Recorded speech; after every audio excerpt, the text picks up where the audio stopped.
For today's video ay pork menudo naman ang lulutuin natin. Madalas itong nakikita at nakakain sa mga handaan. Kaya tara samahan niyo ako at alamin natin kung paano magluto nito. Gagamit tayo dito ng 1/2 kilo ng pork asim na imamarinate natin sa 3 tablespoon ng toyo, 1 kutsarang oyster sauce, at 3 kutsara ng calamansi extract.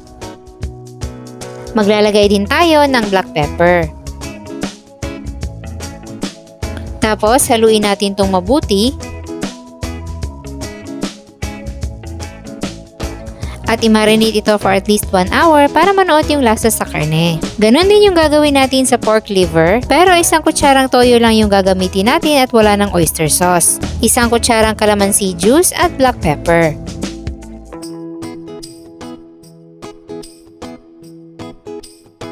Ibabad lang din natin to kasabay ng ating pork.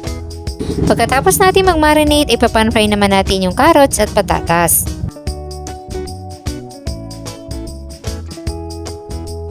Mga ilang minuto lang at pwede nang hanguin at iset aside.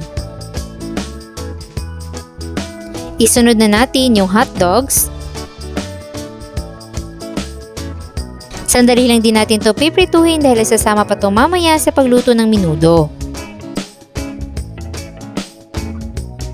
Sunod naman ang pork liver. Ilatag lang muna natin sa kawali, hayaan ng 3 minuto at huwag munang hahaluin. Sa ganitong paraan ay maiiwasan natin ang pagkadurog ng atay. Pagkatapos ng 3 minuto ay pwede nang haluin at lutuin lang ito for another 3 minutes. Then iset aside lang din at magigisa na tayo ng sibuyas, bawang, at kapag aromatic na, pwede na nating ilagay ang ating marinated pork. Igisa lang natin to at hayaan na mag-render ng sariling liquid.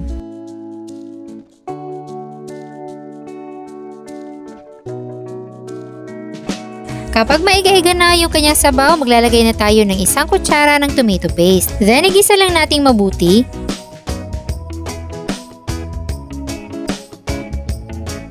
After magisa, maglalagay na tayo ng liver spread. Then, igisa lang din natin to kasama ng ating pork. Then, pwede na tayo maglagay ng tubig na level lang ng ating meat. Papakuluan natin yung pork para lumambot. Maglalagay din tayo ng 2 dahon ng laurel. Mga 10 to 15 minutes ng pagpapakulo at kapag malambot na yung pork, pwede na nating ilagay ang carrots at patatas, yung pork liver, at isama na rin natin yung hot dogs. Haluin lang natin itong mabuti at isimmer for 5 minutes para ma-fully cook ang pork liver at ang gulay.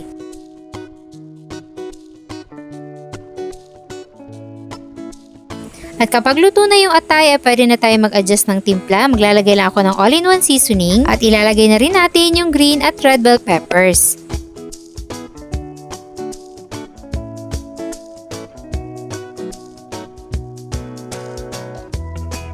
I-simmer na lang natin na ilang minuto at pwede nang iserve ang ating pork menudo.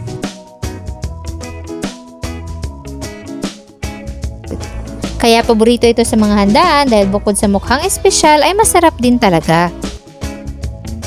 Kung gusto nyo magluto nito, meron tayong kompletong listahan ng mga sangkap dyan sa baba. At sana ay nagustuhan nyo ang ating pork menudo recipe for today.